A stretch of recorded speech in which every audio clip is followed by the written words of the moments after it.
This is the Manga Xanadu Manga Dome podcast. I am your host, Laurie Henderson. Join me on this journey into the world of manga, where a river of reviews flow through caverns of commentary down into the latest news. Welcome to the Manga Dome.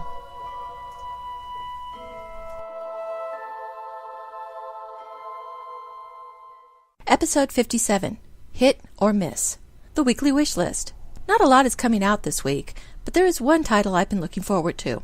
Monster Soul is by Hiro Mashima, the creator of Fairy Tail, a manga I quite like. It's actually his fourth series in English, the others being Rave Master and Monster Hunter Orange. The premise sounds interesting, so I'll give it a try. I'm also interested in Seven Deadly Sins Volume 2. I completely missed when Volume 1 came out, but I've heard a lot of good things about it, so I'll give it a try as well.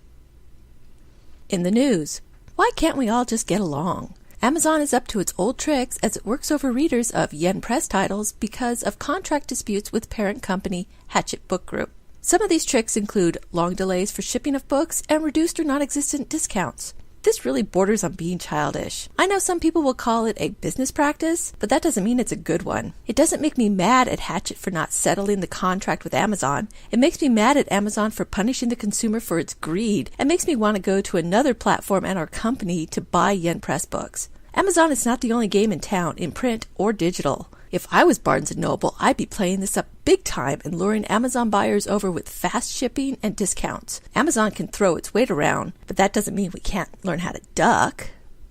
Viz Media just announced today that it will be doing a same-day digital release of the manga adaptation of the sci-fi novel All You Need Is Kill. It was adapted by Takeshi Obata, and several chapters ran in Weekly Shonen Jump. The 2-volume series will be released on all digital platforms on June 19th, the same day it is available in Japan, and 2 weeks after Edge of Tomorrow, the Hollywood film adaptation, comes out in theaters. A deluxe omnibus edition is planned for release as well and will be available November 4th, just in time for Christmas. The Top 10 Department. This week, things are shaken up at VizManga.com. For the week of May 6, 2014, there's a new title in the top spot again. Siren Volume 16 debuts at number 1. Claymore Volume 24 also debuts at number 2, along with All You Need Is Kill, the official graphic novel adaptation Volume 1 at number 3. Ottoman Volume 18 is new at number 4, as is Vampire Knight Volume 18 at number 5, and Strobe Edge Volume 10 at number 6. Millennium Snow Volume 2 debuts at number 7, while Naruto Volume 1, last week's number 1, falls 7 to number 8. Naruto Volume 65 also falls 5 to number 9, and One Piece Volume 1 falls the most, 8 spots, to end the list at number 10. New releases rule this week, as all but 3 are brand new compared to last week. The final volumes of Ottoman and Strobe Edge make it to the list, as does the graphic novel adaptation of All You Need Is Kill, which isn't the manga adaptation which was just mentioned in the news segment. Yes, it is confusing. Over at the New York Times bestseller list, some new releases knock the Titans around, but only succeed in knocking one off the list. For the week of May 10th, 2014, a new monster stands on top. Monster Musume Volume 3 debuts at number 1. Vampire Knight Volume 18 also debuts at number 2, while Attack on Titan Volume 12, last week number 1, falls 2 to number 3. Pokemon Adventures Volume 22 debuts at number 4, while Attack on Titan Volume 1 moves down 1 to number 5. Naruto Volume 65 falls 4 to number 6, as Nisekoi Volume 3 debuts at number 7. Wolf Children Ame and Yuki fall back 5 to number 8. Attack on Titan Volume 3 returns at number 9, and Attack on Titan Volume 10 falls back 4 to end the list at number 10.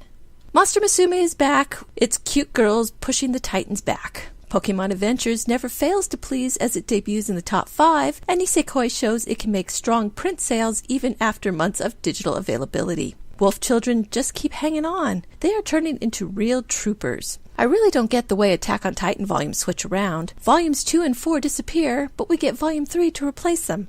It's weird. Hit or miss. Often when I read a title by a mangaka, I tend to expect to like more of their work and are excited to see more of it come out. But that isn't always the case. A mangaka can have their hits and misses, and no matter how much I love one series, it won't always be the same for others.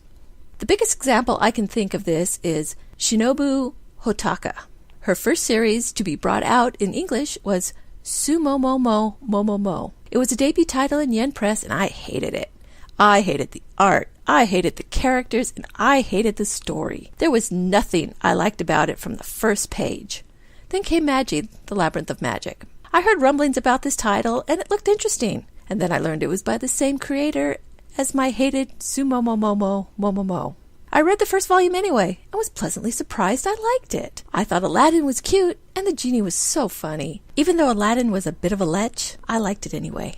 Another example is by a creator with a new title out this week. I love Fairy Tale from Hiro Mashima, but when I tried to read his first series, Rave Master, I couldn't do it. I got through 5 volumes before I gave up. I don't know if it was the Tokyo Pop localization trying to make the characters cool and hip, or if it was an accurate translation, but either way, I didn't enjoy what I had read and moved on. I don't know if I'll go back to it. It's out of print now and can only be found used. Tite Kubo had both a hit and a miss with me. I love the first 20 volumes of Bleach. They are volumes I am keeping in print. But his earlier series, Zombie Powder, didn't interest me at all. I read the first volume and didn't care for the Wild West background of the story, among other things. That's probably what also doomed Gun West Blaze by Rurouni Kenshin creator Nobuhiro Watsuki. I loved Rurouni Kenshin, but Gun Blaze West completely missed the mark. But I wasn't the only one to dislike that series, so there was probably more to it.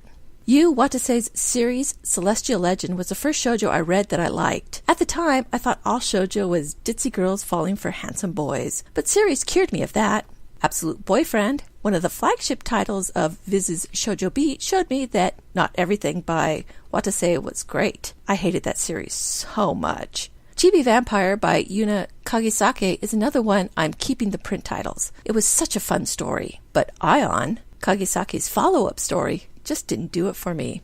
It didn't have the fun or appealing characters Chibi Vampire did. What about you? Do you have some hit or miss titles from your favorite mangaka? Or are there some creators out there who can do no wrong? Leave me a comment and let me know. Thank you for listening to the Manga Xanadu Manga Dome podcast. You can find links to the stories and books discussed here in the show notes at manga.jdragononline.com. You can email me with any questions at xanadu@jdragononline.com or leave a comment on this post. Rate me on YouTube and follow me on Twitter at Manga Xanadu, all one word. Until next time, farewell from the Manga Dome.